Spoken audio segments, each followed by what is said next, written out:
Hola amigos, ¿qué tal? Stuart here from Spain Speaks with a Spain news update. And the war between Spain's Consumer Affairs Minister and the meat industry continues to dominate headlines. But more about that in just a moment. Firstly, a big thanks to all of the people that left comments on the last video. Lots of comments, lots of debate happening there as usual. Thanks to people that supported the channel through a donation or by buying me a beer or a coffee. Many thanks for that. Thanks to people that bought merchandise. And a big thanks to my patrons on Patreon for your continuing support. Now, let's get into the news. And as I said, the war between the meat industry here in Spain and the Consumer Affairs Minister Alberto Garzón continues to dominate headlines. And the meat industry is still very unhappy after Mr. Garzón's attack on the sector last week. And as we can see from this headline, the farmer who is cornering Garzón. He's a Muppet and an ignoramus who is going to empty Spain. At the age of 26, this law graduate left the job as a lawyer in Zamora, her hometown, where she developed urban planning for the Junta de Castilla y León to become a shepherd and livestock farmer in Don Benito, Badajoz, of 100% genetic merino sheep. Her latest video on Facebook, in which she criticizes the Minister for Consumer Affairs, Alberto Garzón, for his controversial statements against macro farms and the poor quality meat exported by Spain, has gone viral. He's an ignoramus who knows neither the production system nor its producers, a puppet at the service of eco-terrorist movements, and who with his attacks puts us on the same level as the big brick speculators. So meat producers on the attack, criticizing Mr. Garzón on social media, calling him an ignoramus and saying that he knows nothing about the sector. And whenever Mr. Garzón makes comments like this, we get an idea just how big the meat industry here in Spain is. In fact, as we can see from this headline, Spain is the world's 5th largest meat exporter and the country that sells the most pork abroad. The words of the Minister for Consumer Affairs, Alberto Garzón, on Spanish livestock farming and the contamination and poor quality of macro farms have generated widespread unease in this industry due to the image that it could convey of a sector that has a great weight in exports. Spain is the world's 5th largest exporter, and sales outside Spain last year reached a value of more than 7 billion euros. This is not the first time that the sector has come under attack from Garzón, who last July called on Spaniards to reduce their meat consumption, citing health and environmental sustainability problems. The question of meat consumption and production is not a trivial issue in Spain that is immersed in the process of adapting to climate change, but in which the sector has a considerable weight in foreign sales. So Spain, according to that headline, the world's 5th biggest meat exporter, and Mr. Garzón copying the brunt of this huge lobby and pressure group here in Spain. Now, next Monday, the 10th of January, kids go back to school here in Spain, and the other day, the Health Ministry and the autonomous communities set the health protocol for the return. And as we can see here, a guide to the start of school, quarantines, exams, and close contacts. Kids will return to face-to-face classes after Epiphany throughout Spain from the 10th of January for all levels of education, as agreed by the government and the autonomous communities. In the midst of the 6th wave of COVID-19 and with incidents soaring throughout the country, the authorities assure that classrooms are safe spaces which have so far acted as containment dams for contagions thanks to prevention measures, masks, ventilation, safety distance, etc. Another of the keys to avoiding transmission has been compliance with protocols in the event of detecting a positive case of coronavirus, guidelines for actions that have been changing as the pandemic and vaccination have progressed. So there we go, kids going back to school as normal on the 10th of January, despite high COVID-19 infection rates. But as we saw in the text, the government and the autonomous communities consider classrooms as safe spaces. Now, Novak Djokovic and his problems trying to get into Australia to play in the Australian Open have dominated headlines around the world, and Spanish tennis great Rafa Nadal has decided to weigh in on the issue. And he said yesterday that Djokovic is free to make his own decisions, but there are consequences. Spanish tennis player Rafa Nadal has assured that he is sorry for the situation that the world number one, the Serbian Novak Djokovic, is going through, isolated in a hotel while it is decided if he is denied entry into Australia, and has explained that although he is free to make his own decisions, he must know that everything has consequences. He made these statements after overcoming his first match of the season 2022 against the Lithuanian Ricardas Berankis to advance to the quarterfinals of the tournament in Melbourne ATP 250 category and preparatory for the Australian Open. I think if he wanted to, he would be playing living here in Australia without any problem. He made his own decisions, and everybody is free to make their own decisions. But then there are some consequences, he told a news conference. So Rafa Nadal giving his 20 cents worth on the Djokovic situation down there in Australia. And all I can say is, well said, Rafa. Now let's have an update on the current health situation here in Spain. And there was no official data from the central government yesterday, but various autonomous communities did publish data. As we can see here, Spain has 84,000 new infections with data from only 9 regions.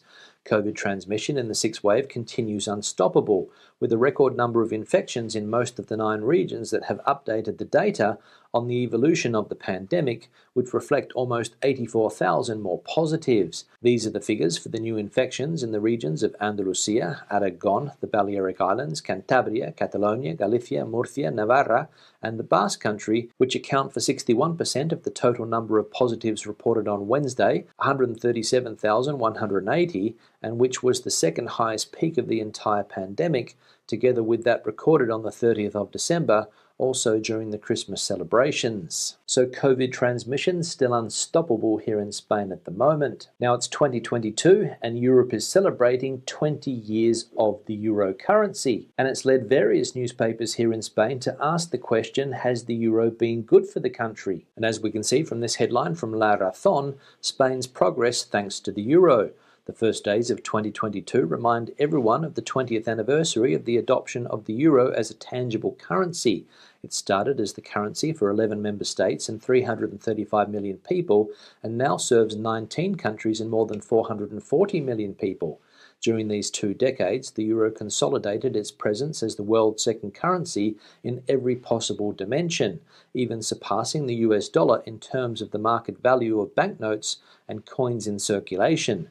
The euro survived both a dramatic fall in value in its first years in circulation and a spectacular debt crisis from 2010 to 2015, being the best possible proof of the irreversibility of European integration. Spain's steps to join the eurozone and grapple with all the challenges brought about by the use of the single currency have been actively debated during all these years. Of course, a deep setback experienced by the Spanish economy after the 2008 crisis provoked strong criticism of the euro, but nevertheless, experts insist that, in terms of real GDP growth, Spain has performed better than Germany, France and Italy since 1999, and the country is more competitive in these years. Exports increased from 26.4% of GDP in 1999 to around 34% in 2018. So, there we go. According to that newspaper and the experts they quoted, the euro has been good for Spain. Now, anybody who follows this channel regularly will know that I was recently in Almería driving through the plastic sea. I made a video on some of the pros and cons of that type of agriculture,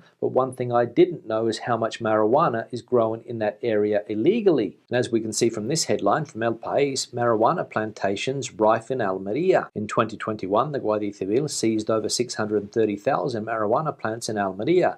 In 2020, there had been just 34,000. In just 1 year, the figure has multiplied by 18, revealing what agents and the public prosecutor's office had been warning about for some time: the spectacular increase in cannabis cultivation. Under the greenhouses in the province, supposedly legal hemp crops for industrial or medical purposes actually hide the million-dollar business of recreational marijuana, that is, drugs. The Andalusian province has gone from not having a single hectare of hemp declared in 2018 to 230 in 2021, according to data handled by the Ministry of Agriculture and the Andalusian regional government. The situation is repeated in other parts of Spain, where the extension of this crop has increased 8-fold in just 5 years to 570 hectares. The growth is centered in Andalusia, with Almería leading the way and Cádiz and Granada trailing behind, as well as the Valencian community, Murcia, Catalonia and Castilla-La Mancha. In Toledo alone, more than 200,000 plants were seized in October in the municipalities of La Guardia, Sonseca and Huerta de Valdecaravanos. So it seems that marijuana is becoming the crop of choice in parts of Spain that have a lot of sun. And why wouldn't it, given the fact that it is such an easy thing to grow? Now let's have a look at some of the comments from previous videos. One here from Annette: what are the requirements travelling from Ireland to Malaga, as my friend is looking to go this week and she is not vaccinated? Yeah, Annette, thanks for the comment, and although I'm not an expert on the topic, I think your friend needs to do a test, either an antigen test or a PCR test.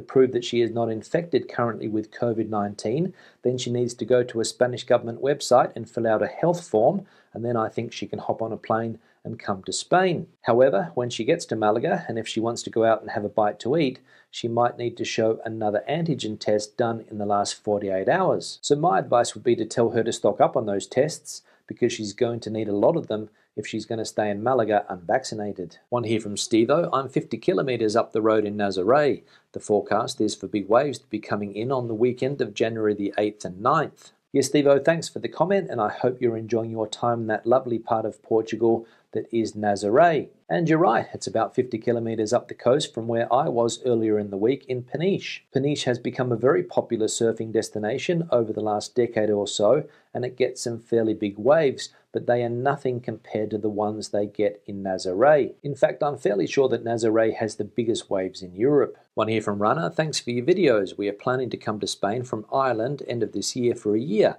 Your videos are very helpful in planning our stay in Spain. We are already looking at places on Idealista just to assess the renting situation. Just wondering, have you discussed the best way to heat a place in winters in Spain? Would love to know a cost-effective way to keep warm in winters. We will hopefully rent a place in the south of Spain. Thanks. Yarana, thanks for the comment and good luck with your upcoming move to Spain. And that's one thing that a lot of people do complain about in the south of Spain, just how cold some of the houses can be because they're not prepared for cold winter months. I saw that a few people replied to this comment giving various heating options, for example, gas heating, electric heating, but I think gas heating is the way to go. But again, if anybody watching the video in the south of Spain has gone through these heating issues, please let us know what you did in the comment section below. One here from Paul. I wonder how many self-employed people are on sick leave. Yeah, Paul, thanks for the comment and good point. How many self-employed people here in Spain are able to take time off if they get infected with COVID-19? And the answer, I imagine, is not many, because a lot of self-employed people can't afford to take time off. I know that was my case when I caught COVID-19 back in November, but luckily I work from home online, so I was able to keep on working. But for a lot of other self-employed people, it's going to cause a few headaches, I'm sure. One here from High Top Production. Hey Stuart, I am new to your channel but really enjoying it. I am an American student studying abroad in Barcelona from January to April and wonder if you have any advice for an American coming to Europe for the first time. Thank you. Your High Top Production, thanks for the comment. Welcome to the channel and welcome to Spain. And the only advice I'm going to give is to make sure that you travel to as much of the country as you can and try to experience as many things as you can that Spain has to offer. Barcelona is a fantastic city, so of course enjoy it, but don't fall into the trap of spending the 4 months that you have in Spain only in Barcelona. That would be my advice. And finally, one here from Jose Antonio. Now Giochino regrets not having used a mask. Yeah, Jose Antonio, thanks for the comment and referring to an article that we saw yesterday about an Italian mafia boss who was found hiding out in the north of Madrid. He was spotted on Google Maps by Italian authorities talking to a man outside a fruit shop. And you're right, had he been wearing a mask, he might still be a fugitive. But he wasn't, and now he's on his way back to an Italian prison. On that note, I'll wrap the video up. Questions and comments, please leave them in the section below. Debate the video out as you normally do. Give it a thumbs up if you liked it, thumbs down if you didn't. I'll see you in the next one. Hasta luego.